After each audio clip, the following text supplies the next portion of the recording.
Games based on anime, an age-old tradition. Your favorite show turned into a game? What a dream come true. Nothing could possibly go wrong, in which case you'd get something like Budokai 3, or everything would go wrong and you'd get sagas instead. Such is the duality of the anime game. Could be great, could be awful, most likely gonna be mediocre though. Having been playing anime-based games for years, it's something you just kind of accept. Though recently I've been playing through anime games that have been released within the last couple of years, and things are pretty much the same as to what I remembered when I was younger, except now there are way more arena fighters than we actually need. In fact, that seems to be the go-to, well, I don't really give a shit what the game is about genre choice that developers use when they don't really give a shit. And I don't really have an issue with arena fighters per se. The only legitimate issues I can think of are ones with like depth perception and not being sure if I'm in range to hit someone and then I whiff completely. And also there are some balance issues with some of these titles. But otherwise, they're fine. They're well within their right to exist. In fact, some games actually make more sense as arena fighters, like Dragon Ball. That's a pretty good example, with the Tenkaichi series being, I believe, my first introduction to an arena-style fighter. And those were amazing games, followed by a number of not-so-amazing games, and then eventually we got to Xenoverse, and thank God, because Battle of Z was awful, and Ultimate Tenkaichi was a really unfortunate time to let the fans name your video game. Although Dragon Ball has also been giving other genres room to breathe lately too, with single-player games like Kakarot, which was awesome until the Buu Saga, by the way, and Dragon Ball Breakers providing a rare survival-style gameplay to the series, which could be either awesome or super polarizing. So far, it's polarizing, but only time will tell. The only thing I know for sure is, make Xenoverse 3, for the love of God. You can only milk that second game for so long, you guys. And then we have something like Naruto, which, while its battles weren't as insane, they got close sometimes, they could still be large scale, and CyberConnect 2 did a glorious job adapting a cartoon into 3D without it looking weird or any of that. It looks fantastic to this day. Such impressive visuals that you want to look at during a battle, but you can't because you'll mess up the QuickTime event that shouldn't be there. That aside, smooth gameplay, gorgeous, great music, great games. But now we start moving into games that, at the start of this, aren't necessarily bad, but it seems like there's just less care. Both My Hero games are solid, for example. They look nice, they play well enough. Not as much environmental interaction for my tastes, but whatever. What I start to take issue is the lack of how they present the actual story. Because if you look at the Naruto Ultimate Ninja Storm games, they do these over-the-top, like just gorgeous cutscenes. And it's honestly one of the selling points for that series, in my opinion, because CyberConnect does such a great job. And My Hero is totally worth that exact same kind of treatment, but the developer of its two games instead provided you with pictures and here's some voice acting instead. No in-game engine kind of stuff, just, pictures. Which is just so disappointing, especially because, well, one, going into those games, I thought CyberConnect was the one who developed them, because they look kind of similar. And two, coming off the Naruto games, to get such a lackluster presentation of the My Hero story is, well, inherently disappointing, and I feel like the series deserves better, and I do hope that, maybe it'll get something more substantial later on, maybe once things have wrapped up for it. Still, though, things can get worse than simply having the lackluster story, because that's kind of a common theme throughout a bunch of anime arena fighters. Speaking of, we have One Punch Man, A Hero Nobody Knows, which is a game nobody should have made, and was also, for some reason, a runner for Game of the Year the year it came out, because that must have been a slow fucking year. And that and or the Dorito Pope is drunk, and he shouldn't be in charge anymore, putting One Punch on the list. Anyways, I think the servers just went down, and or are going down soon. So the game is clearly doing quite well for itself. Nominated, no servers, it's great. But it is a game that I wanted to be excited for and love. But it's just so lackluster in every way, shape, and form to how they want to deliver the story, to the setup, to the world. It really gives off this strong impression of, okay, well, what if we did Dragon Ball Xenoverse, but replaced all the characters with these ones? Which they kind of did with Naruto in a game that's name is not coming to mind at the moment, although you're seeing footage. But that Naruto game was much better than One Punch Man. And really, the more I played this One Punch Man game, besides not really getting into it that much, the more I was thinking, this really shouldn't have been an arena fighter. And look, I understand that it's inherently hard to design a video game based around a character who, if his name is to be believed, is going to one-shot everything. But I don't know, you're the one making the game. Make a single-player RPG where, oh no, he loses his ability to one-shot everything, and now you need to play through the RPG so he can one-shot everything again. It's not that complicated, I think. I felt like One Punch Man deserved better, frankly, is all. Which is what made that upsetting. And also the Game of the Year thing. Because, come on, why? And of course, we can't forget about Jump Force. A magical game where the gameplay actually looks really good and fluid. But the second it wants to do stories and cutscenes, it's just the dopiest shit ever. Which is actually really funny. And T-Pose Light would agree with me on that. Now, I don't think Jump Force is a bad game. Although, you can't buy it digitally anymore, and the servers, I think, are going down soonish, I believe, like later this year, maybe.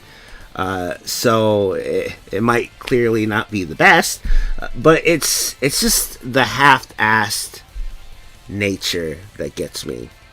And it's something that carries over to most other arena fighters, like JoJo, where, again, the gameplay is solid, the visuals are great, the presentation of the story is not. And the worst part is, I think that was developed by CyberConnect, who had previously done, JoJo 3D All-Stars, which, ironically enough, is being re-released later this year. And thank God, because that was a 2.5D fighter, which is infinitely better. And then you had Saint Seiya, where they tried, but there was some... That game needed a bigger budget, maybe, was the issue. It tried, though, I'll give it that. You know, but still. Kill la Kill was surprisingly good, actually. So kudos for it.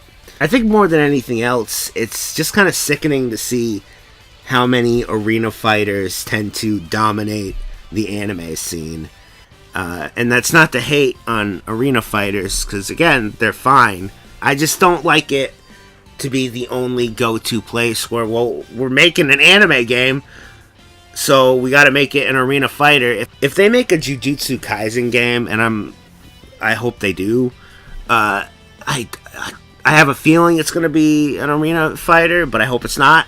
You know, something more creative, hopefully. Or let CyberConnect develop it, I guess.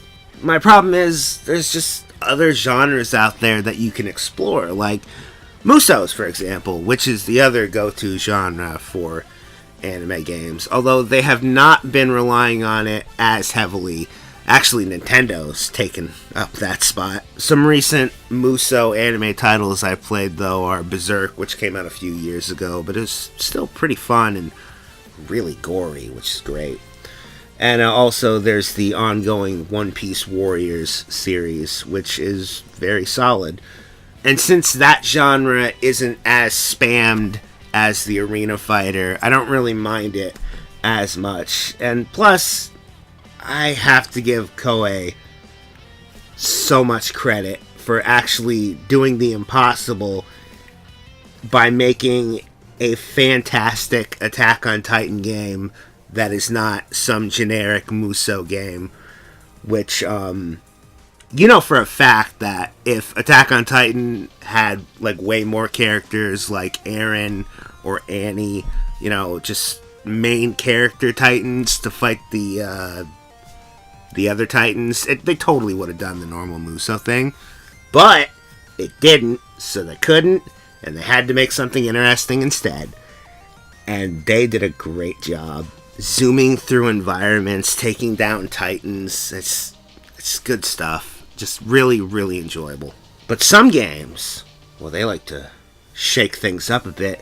Like Tokyo Ghoul Re, an action game that seems alright at first, but really quickly devolves into you fighting the same looking, dumb looking guy with a mask, most generic enemy thing ever, over and over again, and maybe occasionally not them, and then moving to one same-ish room to the next on repeat, and the story is told through pictures and audio, and it could really only hold my attention for a couple of stages before I just decided to bail. Then you have Black Clover, which is a team-centric game where you'll capture objectives like areas or just take out enemies.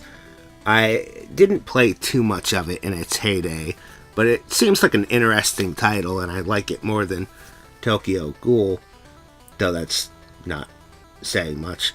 Also, it's still really lazy in how it likes to tell its story. I mean, they slapped 2 PNGs on the screen with some audio, and they called it a day. They do have some pre-rendered stuff as well, but this looks bad, which is funny, but they charged money for it, so that's not cool. And then we have the Sword Art Online games, which I guess are popular because they keep making them for some reason. No, because they're popular.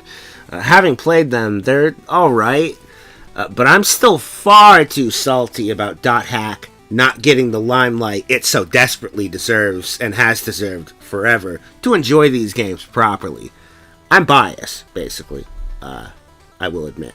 It's a personal issue, but I guess they're fine if, you know, they're not hurting anything except .hack. But it's not all doom and gloom and Sword Art Online out there, as some franchises got dealt a better hand, like Fairy Tail, a property that I thought had Arena Fighter written all over it. But instead, we got that handed over to Gus, the developers of all those Alchemy RPGs. And we got a really solid, chill RPG that I'd recommend even if you're not the biggest fan of Fairy Tail. It's a fun, relaxing RPG, great music, visuals, all that fun stuff. Gameplay, also, that's important, I guess. It's worth the plunge if you ever get a chance. Digimon has been knocking it out of the park with one RPG after another, and Survive, which I believe is the title of the new game coming out. I think it's coming out sometime this year, unless we get another delay. Cross your fingers that we don't. Don't cross your fingers that we do, please. But yeah, letting me raise and digivolve tons of Digimon in an RPG is really all I want from a Digimon game. So, good job. And we have what might be one of my favorite anime game adaptations ever, in the form of Fist of the North Star Lost Paradise, which is developed by the wonderful people who brought you the Yakuza series. So it's a more gory Yakuza game, basically, and it's awesome. I love it. Yakuza, one of my favorite series. Played through all of them, so this is also kind of another case of biasness, really. But all this is biased, technically.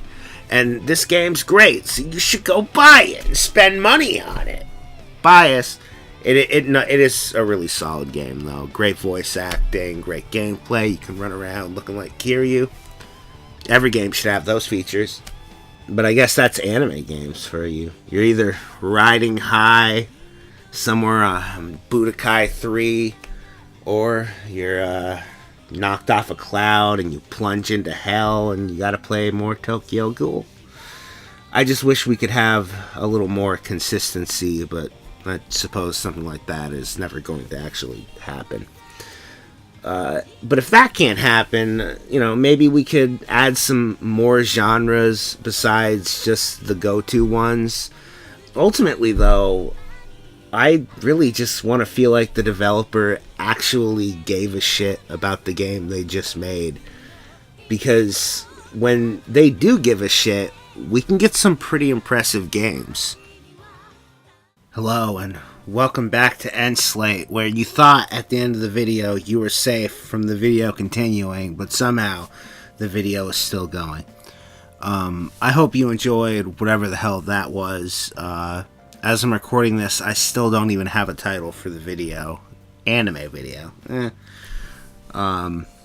So hopefully that'll come to me. It'll pretty much have to. But I hope someone enjoyed it. I'm not really sure why I did it. I just kind of felt like it. And I've wanted to do discussion style stuff for a while, so I figured why not. I don't know if anyone enjoyed it. But if you did, please, like the video, leave a comment. Let me know. And yeah, hope you're doing well. Thank you for watching the video. If you got this far, social media stuff. I have a YouTube. You wouldn't think I have a YouTube because YouTube won't actually notify you of any of the stuff I put out, but I do have a YouTube. I have a Patreon where you can support me on YouTube. Unlike on YouTube, where YouTube doesn't want me on YouTube, clearly. I have a Twitter where I post stuff. It's just a blanket statement. I have a Facebook, allegedly. A Discord, a Twitch, where I stream. Sometimes I stream on YouTube, mostly on Twitch. And, yeah. So that's it for social media stuff. And again, I hope you enjoyed the video, but... what's this I feel in my heart? I feel the need to thank, because there's so many nice people who make this possible that I must thank them. I feel the need to thank Shadow0720 and Kiki Erzbet and Michaela and Rabbit and Skinny720 and Young Silver, DK Best Common Rider and Mama Aki and Antonio Iguano and Bradley Harder and Klodek and Fernando Silva, still in all caps. I hope everything is okay. Glad Goku, Hey It's Brad, Kenpachi Ramasama, Lily Starflame, Michael Holder II. Whoops, I lost my place. Very professional over here.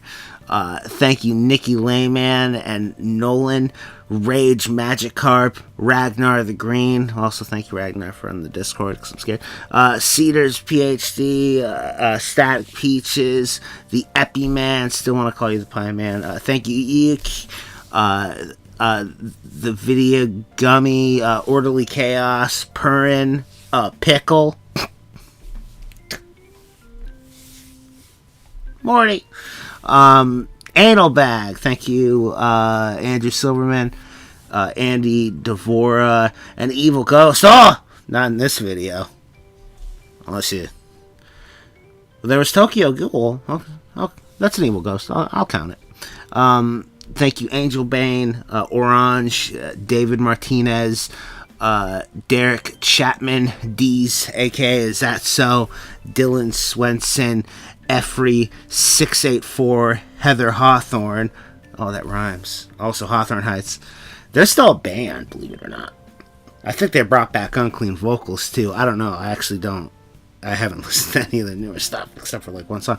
Anyways, thank you, Joe Martfolio and John Mayer, the Magical Weatherman. Thank you, Joseph Almodovar. Or should I say Merchant? Thank you, Kami Moon. Thank you, Keitaro. Kirsten Soto. I Got Lost Again. Thank you, Lenny Barks and Link the 8th. Painful Choice. Radar. Thank you, River Casey. Next. Hold on. This is loading. It's gonna blow your mind when I thank Arpai Spies. Thank you, Sarah Salmon, Kohler, and hold on a sec. Sarah Salmon, Kohler and Ian, Kohler. Oh, it's like a tongue twister, except I'm stupid. Kohlerian. That sounded like my best attempt. If I said it wrong, I'm sorry. Thank you, Skylar Robin. Hope you're doing well. Yeah, yo. Thank you, Scott Labar, Sean Carter, Shillick, Slickster, Max, Old Tasca, SMK, Snooper, Soft Shell, The Class Changing Taco. That's still a good name. Thank you, Stone Ghost. That's also a good name. Thank you, Storm Strider. The Wheels in the Bus. Go Die. The Club Rocker. The R9 and RE4. Always a go-to recommended weapon. Thank you, Tim Klomp. Trevor Marquez. Tropic. Whitman. Zachary Alexander. Ludwig. Thank you, Finn the Human, who I remember from a recent YouTube stream, because I have a memory that sometimes works and sometimes it doesn't. But I hope you're doing well, and thank you for being a patron. Hello. Thank you, Infinity Games and Beyond. I'm sorry. Thank you, John Paul Hoare. And thank you, everyone who's a patron of mine for some reason. It is greatly appreciated. And the sole means of me still being here. So it's great. Thank you. It's greatly, from the bottom of my heart, thank you to anyone who supports me on Patreon. It does mean a lot. And if we ever hit that final goal where I get to go to conventions and actually meet all of you, that'll be neat. It'll never happen because I'm a pessimist, but it'll be neat. But yeah, have a lovely day and or night, everyone. Love you all. Even if you don't love me, screw it, you know. Stay safe. I hope you enjoyed the video. If you didn't, that's cool too. There is a dislike button. Oh, YouTube can hide it all they want. Sorry. I'm still fucking pissed about that. I just removed the fucking dislike. Oh, look, it's not there anymore. Idiots. Anyways, later, everyone. This is an end slate. Oh, wait. How long did this go on for? Almost 8 minutes. Shit. I'm out of here. End slate.